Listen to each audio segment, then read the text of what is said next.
O descanso, ou o repouso, é uma necessidade universal. Todos precisamos descansar, não somente os seres humanos. Os animais também precisam descansar. Os seres vivos, os animais, descansam. Até as plantas descansam quando estão no período noturno. Mas como é uma necessidade universal, irmãos, ela é muito citada na Bíblia. A Bíblia cita muito repouso, descanso, cessar. A Bíblia apresenta diversas palavras que têm esse sentido de descanso e mostram quais tipos de descanso nós devemos ter, ou nós podemos ter. Tem o descanso físico, que é o descanso do trabalho, o descanso noturno. É o descanso que nós obtemos através do sono, o sono do trabalhador, como diz a Bíblia. Mas ainda o descanso espiritual.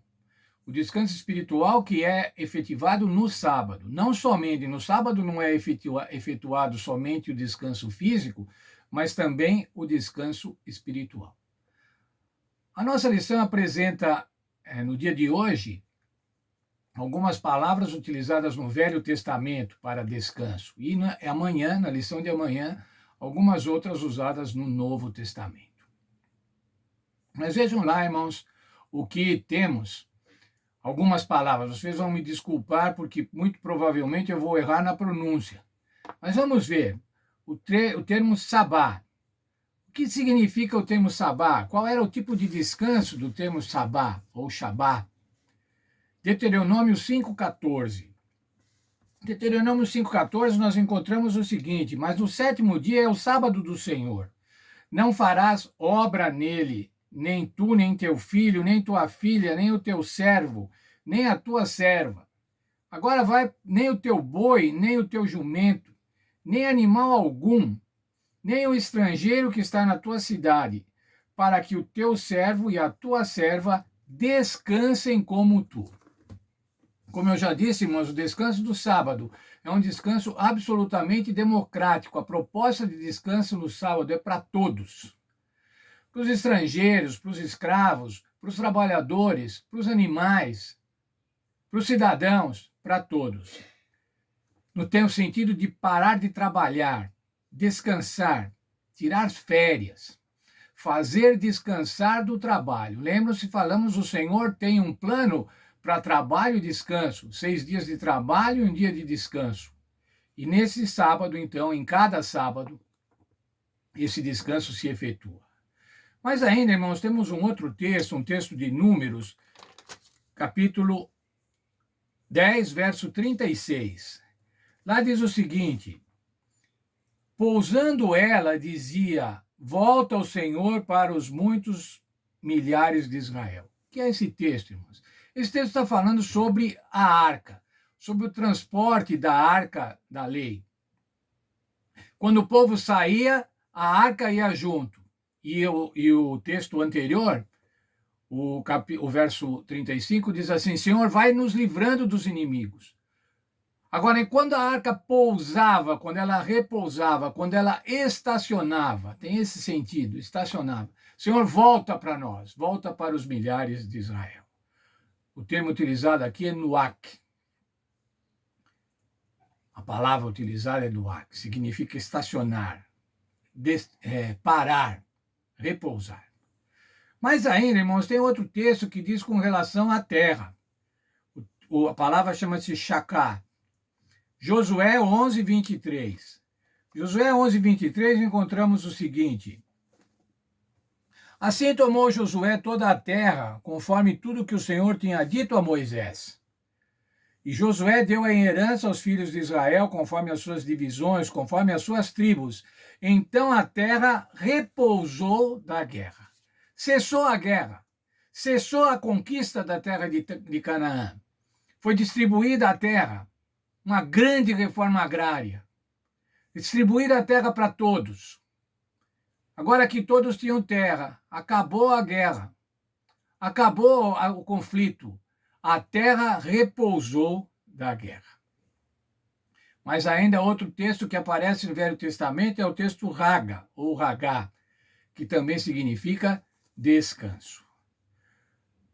Mas tem um descanso, irmãos, e esse descanso nós não gostamos muito de falar nele, mas ele é extremamente importante, e ele é citado e é desenvolvido na Bíblia.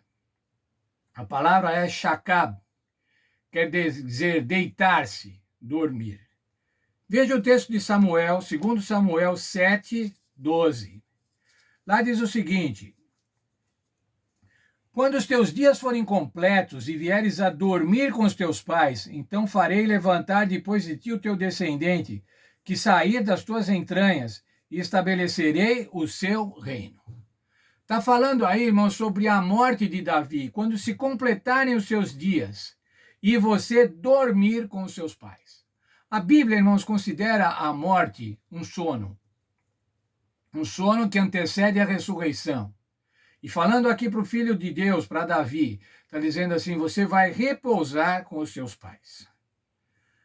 Vamos ver agora, irmãos, o Senhor Jesus falando acerca da morte de um amigo seu, da morte de Lázaro. Vamos lá para o Evangelho de João, no capítulo 11. Veja, no verso 11 de João 11, nós vemos o seguinte: disse isso, continuou: nosso amigo Lázaro dorme, mas vou despertá-lo. O que havia acontecido, irmãos? Lázaro havia morrido, já havia dias. E Jesus chegou depois da morte de Lázaro, e ele se referiu a Lázaro falando assim: ele dorme. A morte é um descanso temporário, irmãos. Veja, mas esse sentido de dorme, quando o Senhor Jesus falou dorme, veja o que ele queria dizer, irmãos. João 11, 14.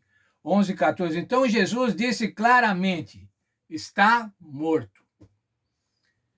Primeiro ele usou uma figura, a figura que a Bíblia usa. Descansou, dormiu no Senhor. Mas Jesus disse depois em seguida: ele está realmente morto.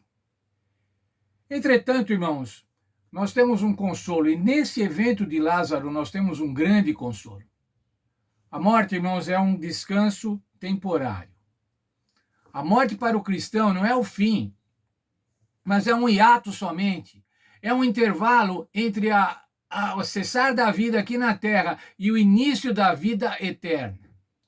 O cessar da vida nessa terra e a ressurreição, quando o Senhor Jesus voltar. João 11, 25, ainda Jesus falando nesse contexto da morte e da ressurreição de Lázaro. João 11, 25. Eu sou a ressurreição e a vida. Quem crê em mim, ainda que esteja morto, viverá. Veja, irmãos, aquele que crê no Senhor Jesus, ainda que morto, viverá. E no verso 43, irmãos, nós vemos a ordem do Senhor Jesus, 43. Tendo dito isso, Jesus clamou em alta voz: Lázaro, vem para fora. Irmãos, nós não nos conformamos com a morte, nós nos ficamos absolutamente entristecidos com a morte dos nossos entes queridos. Mas há momentos, irmãos, em que a morte, esta morte aqui nessa terra, é a solução. Nós queremos vida, irmãos, mas nós queremos vida com saúde. Se nós morremos, se nós estamos doentes, irmãos, se nossos queridos estão doentes, muito doentes, definhando, sem a menor qualidade de vida, a morte é a solução. Agora, para os não crentes, irmãos, isso é terrível, porque acabou de uma vez.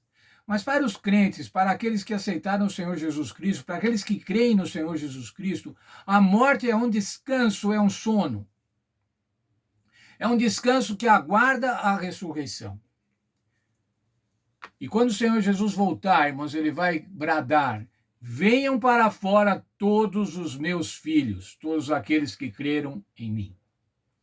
Quando o Senhor Jesus voltar, irmãos, se nós estivermos mortos, nós vamos ressuscitar pela graça do Senhor Jesus. Aqueles nossos queridos que já faleceram, que dormiram, que estão dormindo no Senhor, descansando, vão ressuscitar, irmãos, vão ressuscitar incorruptíveis, para encontrar com o Senhor nos ares. Veja, irmãos, esse é o grande consolo. Esse é o descanso, irmãos. Quando nós temos um ente querido que morreu, nós ficamos descansados porque sabemos que ele está somente aguardando a volta do Senhor Jesus Cristo. E nesse sentido, então, irmãos, o descanso é uma bênção. O descanso físico é uma bênção. O descanso sabático é uma bênção. E o descanso da morte é uma bênção, porque não há como ter vida eterna sem qualidade de vida. Quando nós tivermos a vida eterna, irmãos, vai ser com qualidade de vida, nosso corpo vai ser transformado.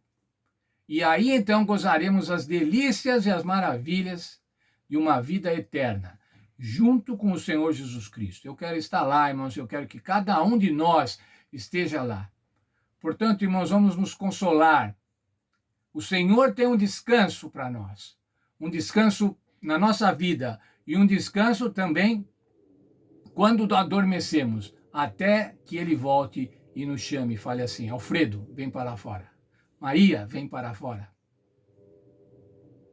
Que Deus nos abençoe e que nós possamos, se morrermos antes do Senhor Jesus voltar, nós possamos escutar esse maravilhoso chamamento: vem para fora.